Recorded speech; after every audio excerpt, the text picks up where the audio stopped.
my back.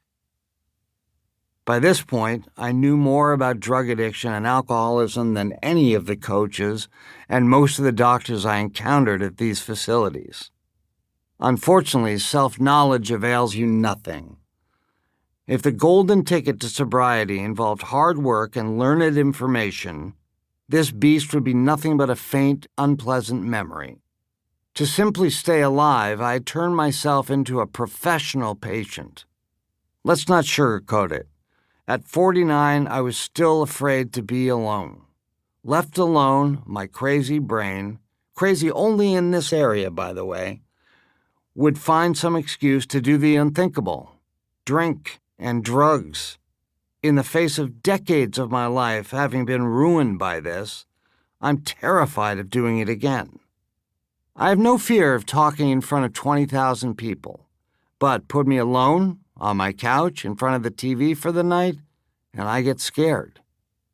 And that fear is of my own mind, fear of my own thoughts, fear that my mind will urge me to turn to drugs as it has so many times before. My mind is out to kill me, and I know it. I am constantly filled with a lurking loneliness, a yearning, clinging to the notion that something outside of me will fix me. But I had had all that the outside had to offer. Julia Roberts is my girlfriend. It doesn't matter, you have to drink. I just bought my dream house. It looks across the whole city. Can't enjoy that without a drug dealer. I'm making $1 million a week. I win, right? Would you like to have a drink? Why, yes, I would, thank you very much. I'd had it all, but it was all a trick. Nothing was going to fix this. It would be years before I even grasped the notion of a solution. Please don't misunderstand me. All of those things, Julia and the dream house and $1 million a week, were wonderful, and I will be eternally grateful for all of them. I'm the luckiest man on the planet. And boy, did I have fun. They just weren't the answer. If I had to do it all over again, would I still audition for Friends? You bet your ass I would. Would I drink again? You bet your ass I would. If I didn't have alcohol to soothe my nerves and help me have fun, I would have leaped off a tall building sometime in my 20s. My grandfather, the wonderful Alton L. Perry, grew up around an alcoholic father, and as a result, he never touched a drink in his life, all 96 long, wonderful years of it. I am not my grandfather. I don't write all of this so anyone will feel sorry for me. I write these words because they're true.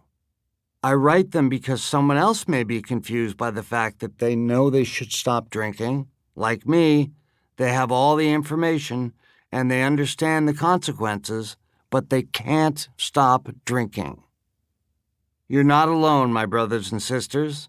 In the dictionary under the word addict, there should be a picture of me looking around very confused.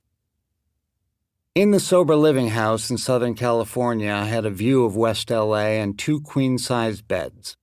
The other bed was occupied by my assistant and best friend, Erin, a lesbian whose friendship I treasure because it brings me the joy of female companionship without the romantic tension that has seemed to ruin my friendships with straight women.